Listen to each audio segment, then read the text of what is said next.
കോപത്തിന്റെ സ്പിരിറ്റാണ് ഈ ശിവൻ എന്ന് പറയുന്നത്. ത്രിമൂർത്തി സങ്കല്പങ്ങൾ മൂന്ന് ആത്മാക്കൾ. ഒരേ സമയത്ത് തന്നെ പ്രകൃതിയിൽ സൃഷ്ടി നടത്തിക്കൊണ്ടിരിക്കും. ആ മനസ്സിലൂടെ ഒരേ സമയത്ത് തന്നെ നശീകരണവും കാണും.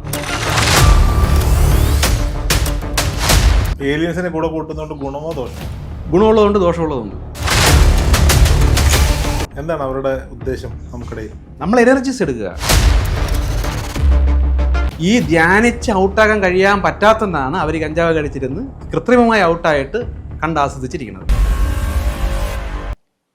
കൈലാസാധിപതിയായ ശിവഭഗവാൻ, ഈ ശിവഭഗവാൻ ഏലിയനാണ് എന്ന് ചില ആളുകളൊക്കെ പറഞ്ഞു കേൾക്കുന്നുണ്ട്. സത്യത്തിൽ എന്താണ് ഈ ശിവഭഗവാൻ അല്ലെങ്കിൽ ശിവസങ്കല്പം? ഈ ശിവസങ്കല്പം എന്ന് പറയുന്നത് സൃഷ്ടാവാം പ്രകൃതിയുടെ ദൈവമുണ്ടല്ലോ, ഒരു മനസ്സാണല്ലോ. ആ മനസ്സ് ഒരേ സമയത്ത് തന്നെ പ്രകൃതിയിൽ സൃഷ്ടി നടത്തിക്കൊണ്ടിരിക്കും. ആ മനസ്സിലൂടെ ഒരേ സമയത്ത് തന്നെ നശീകരണവും കാണും, ശിക്ഷകൾ കാണും, ബാലൻസ് കാണും. ഇതെല്ലാം കൂടെ ഒരേ സമയത്ത് നടത്തിക്കൊണ്ടിരിക്കുന്ന ഒരു മനസ്സാണ് നമ്മൾ ഈ പ്രകൃതിയുടെ സൃഷ്ടാവായ ദൈവം എന്ന് ഞാൻ പറയുന്നത്. അപ്പോൾ അതിലെ ശിക്ഷയും നശീകരണവും നടത്തുന്ന ആ മനോഭാവത്തെയാണ് ശരിക്കും ശിവൻ എന്ന് പറയുന്നത്, ശിവഭാവം എന്ന് പറയുന്നത്. ഈ മൂന്നിന് രൂപമില്ല. ഇതെല്ലാം രൂപമില്ലാത്ത ദൈവത്തിൻ്റെ മൂന്ന് സ്വഭാവങ്ങളാണ്. നമുക്ക് വേണമെങ്കിൽ മൂന്ന് ആത്മാക്കൾ എന്ന് വേണമെങ്കിൽ നമുക്ക് പറയാം. നമ്മൾ ഒറ്റ ആത്മാവാലാണ് നമുക്ക് കാര്യങ്ങളെല്ലാം നടക്കുന്നത്. ഒറ്റ ആത്മാ നമുക്കുള്ളൂ. പക്ഷേ ദൈവത്തിന് പല പല ആത്മാക്കളുണ്ട്. ഈ ആത്മാക്കളാണ് ഈ കാര്യങ്ങളെല്ലാം ഇങ്ങനെ ചെയ്തുകൊണ്ടിരിക്കുന്നത്. മനസ്സിലാവുന്നുണ്ടോ? ഹോളി സ്പിരിറ്റ് എന്ന് പറയും. അപ്പം ഇതേപോലെ കോപത്തിൻ്റെ സ്പിരിറ്റാണ് ഈ ശിവൻ എന്ന് പറയുന്നത്. ത്രിമൂർത്തി സങ്കല്പങ്ങൾ മൂന്ന് ആത്മാക്കൾ, മൂന്ന് സ്പിരിറ്റ്. ഇനി ബാക്കിയുണ്ട് സമൃദ്ധിയുടേതുണ്ട്, രോഗം ബാലൻസിങ് സ്പിരിറ്റ് ഉണ്ട്. അങ്ങനെ ഒരുപാട് സ്പിരിറ്റുകൾ ദൈവത്തിനോട് പൊസിഷൻ മാറി മാറി മാറി വരും. അതാണ് ശരിക്കുള്ള ഞാൻ പറയില്ല, ഗണപതി എന്ന് ഞാൻ പറയുന്ന ഗണങ്ങളുടെ പതിയായിട്ടുള്ള ഒരു സ്പിരിറ്റ് ഉണ്ട്, ജ്ഞാനത്തിൻ്റെ സ്പിരിറ്റ് ഉണ്ട്. ഇതെല്ലാം ആ പ്രകൃതിയിലുണ്ട്.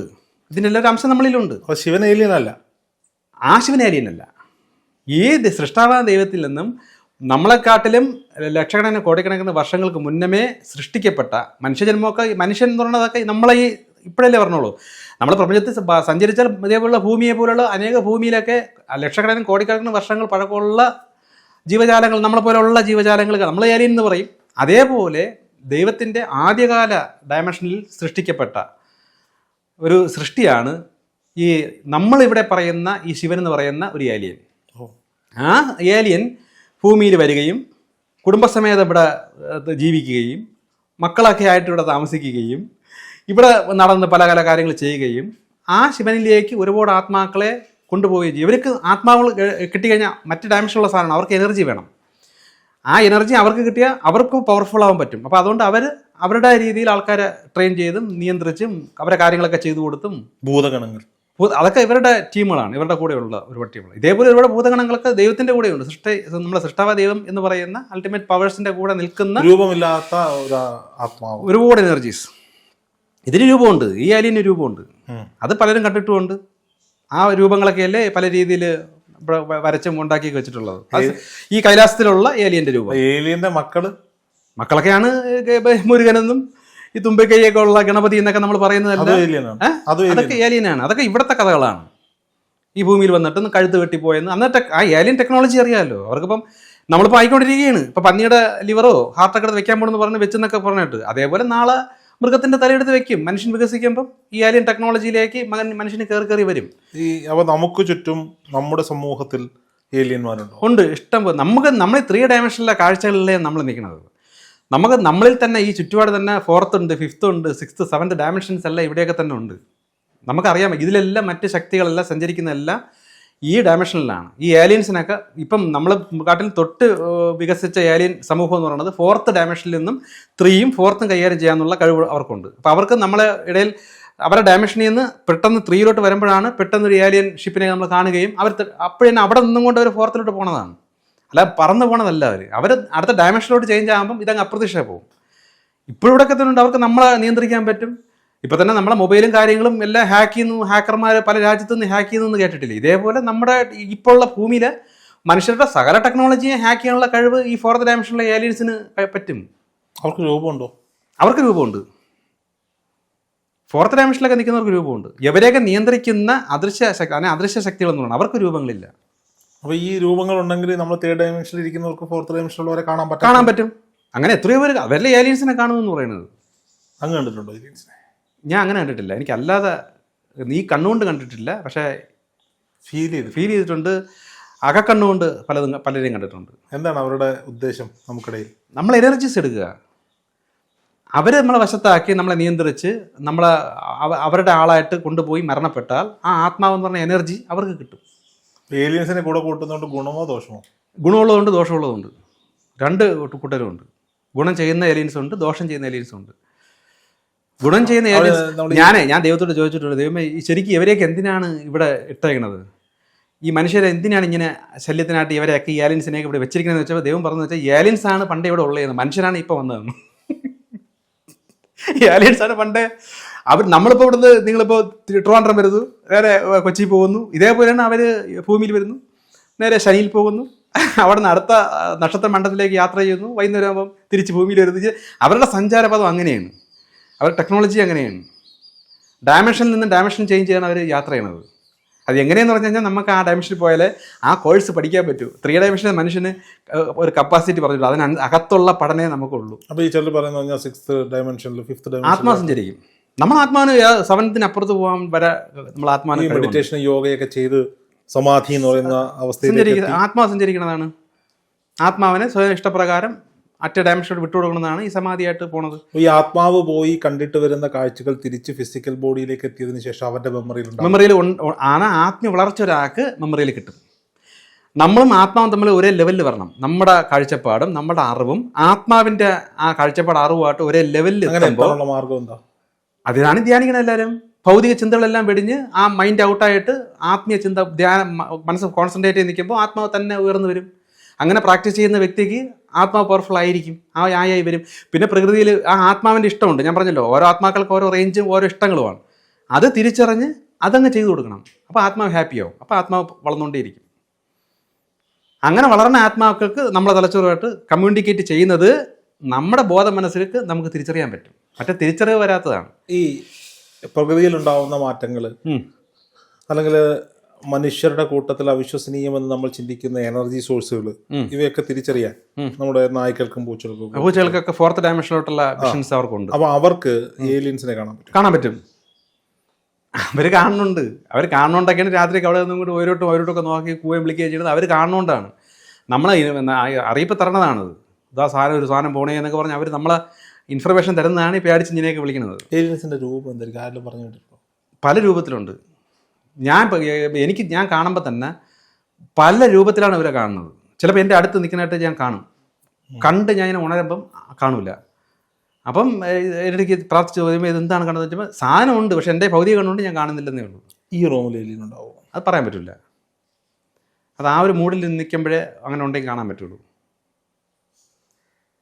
അവരിങ്ങനെ കറങ്ങി കിടക്കും, എല്ലായിടത്തും കാണും. ഏലിയൻ മനുഷ്യരൂപം എടുത്ത് നമ്മളോട് സംസാരിക്കും. ഈ ഏലിയൻസിന് തന്നെയാണ് ഈ ദേവി ദേവന്മാരെന്ന് നമ്മൾ പറയുന്നത്.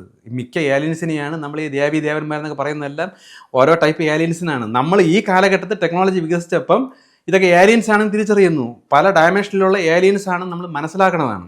പണ്ട് ഏലിയൻ ഏതെങ്കിലും ഷിപ്പിൽ നിന്നൊക്കെ വരുമ്പോൾ സൂര്യ ഭഗവാൻ വരുന്നു. കാര്യം അവർ അത്രയും പവർഫുൾ ആയിട്ടുള്ള ഒരു മെഷീനിൽ വന്ന് ഇറങ്ങുമ്പോൾ അന്നത്തെ കമ്പം വെച്ചുകൊണ്ടിരിക്കുന്ന മനുഷ്യരെ നോക്കുമ്പോൾ ദൈവം ഇറങ്ങുന്നു. ടെക്നോളജി ഒരു വെടി വയ്ക്കുമ്പോഴത്തേക്കും കാടത്തരം കത്തിപ്പോകുന്നു എന്ന് പറയുമ്പോഴത്തേക്കും മറ്റേ വജ്രായുധം ആയുധം ഇത് ഇവിടുത്തെ മനുഷ്യരെ കൊടുത്തിട്ടുണ്ട്. ഈ ഏലിയൻസ് തമ്മിൽ അടിയുണ്ട്. ഈ അടിക്ക് വേണ്ടി മനുഷ്യരെ ഉപയോഗിച്ചിട്ടുണ്ട്. അങ്ങോട്ടും ഇങ്ങോട്ട് ഇവരുടെ ആയുധങ്ങൾ മനുഷ്യരെ കൊടുത്ത് ഭൂമിയിലും അടിയുമ്പോഴോ നടന്നിട്ടുണ്ട്. ഇത് എല്ലാ കാലഘട്ടത്തിൽ ഇവരുണ്ട്. ഈ കാലഘട്ടത്തിൽ ടെക്നോളജി ഏലിയൻസ് ചെയ്ത മണ്ടത്തൊന്നറിയാം. ഈ കൊടുത്ത് ഏലിയൻസിൻ്റെ ടെക്നോളജി മനുഷ്യന് കൊടുക്കാൻ തുടങ്ങി. അപ്പോൾ മനുഷ്യ ആ ടെക്നോളജി തിരിച്ചടിക്കാതെ തുടങ്ങിയപ്പോഴാണ് ഇവർ മറ്റു ഡയമെൻഷനിൽ മറഞ്ഞളഞ്ഞത്. ഭയമുണ്ടോ? അവർക്ക് ഭയം വന്നു. മനുഷ്യൻ്റെ ടെക്നോളജി വികസിച്ച് അവരെ ഫൈറ്റ് ചെയ്ത് പിടിക്കാനൊക്കെ തുടങ്ങി. അപ്പോൾ അവർ മറഞ്ഞളഞ്ഞു. എന്തുകൊണ്ട് മനുഷ്യനെ അറ്റാക്ക് ചെയ്യുന്നില്ല എന്ന് പറഞ്ഞാൽ അതിന് ഹയർ ഡയമെൻഷനിൽ നിന്ന് അവർക്ക് ഇൻഫർമേഷൻ കിട്ടുന്നില്ല. നമ്മളും ദൈവത്തെ വിശ്വസിക്കുന്ന പോലെ അവരും വിശ്വസിക്കും, അവരും പ്രാർത്ഥിക്കുകയൊക്കെ ചെയ്യും. അപ്പോൾ അവിടെ നിന്ന് ഇൻഫർമേഷൻ കിട്ടി ഈ ജീവികളെ തുടരുത്. ഇപ്പം നമ്മൾ തന്നെ പറയുന്നില്ല, പട്ടി പൂച്ചയെ നമ്മൾ കൊല്ലരുത്, നമുക്കൊന്ന് കൊന്നൂടെ.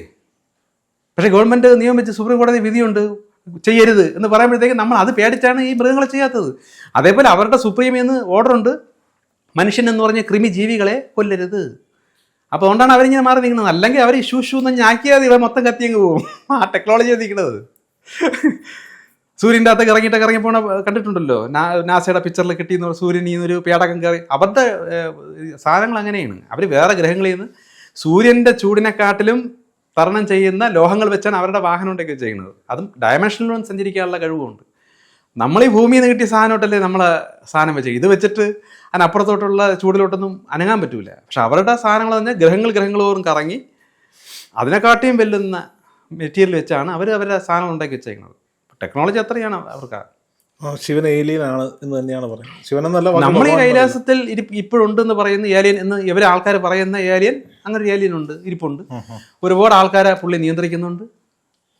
ആ ഏലിയൻ്റെ പിറകെയാണ് ആൾക്കാരെല്ലാവരും ഭക്തിയിൽ ഒരുപാട് പേര് പോകുന്നുണ്ട്. ഈ ആത്മാക്കളെല്ലാം ആ ഏലിയൻ കൊണ്ടുപോകുന്നുമുണ്ട്.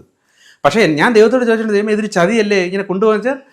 ആ ഏലിയനും ദൈവത്തിന്റെ പുത്രനല്ലേ. ഈ ഏലിയൻസിനായാലും ആത്മാക്കൾക്കായാലും അവർക്ക് സർവൈവ് ചെയ്യണമല്ലോ. അവർക്ക് സർവൈവ് ചെയ്യണം, അവർക്ക് എനർജി വേണം. ആ എനർജി മനുഷ്യൻ്റെ നിന്ന് കിട്ടും. എന്ത് ഭക്ഷണമാണ്? ഭക്ഷണം വേണ്ട അവർക്ക്. അങ്ങനത്തെ ഭക്ഷണത്തിലല്ല സർവൈവ് ചെയ്യണത്. നമ്മൾ സർവൈവ് ചെയ്യണത് എന്തിലാണ്? ഭക്ഷണം. നമ്മൾക്ക് പ്രകൃതി, ആ ദൈവം നമ്മളെ സൃഷ്ടിച്ചേക്കണത് ഭക്ഷണത്തിൽ നിന്നും എന്തെടുക്കും? എനർജി എടുക്കും. എടുത്താ എവര് എനർജി നേരെ എടുക്കുന്നു, നമ്മളെടുക്കുന്നു. വെറുതെ നിൽക്കുമ്പോഴൊക്കെ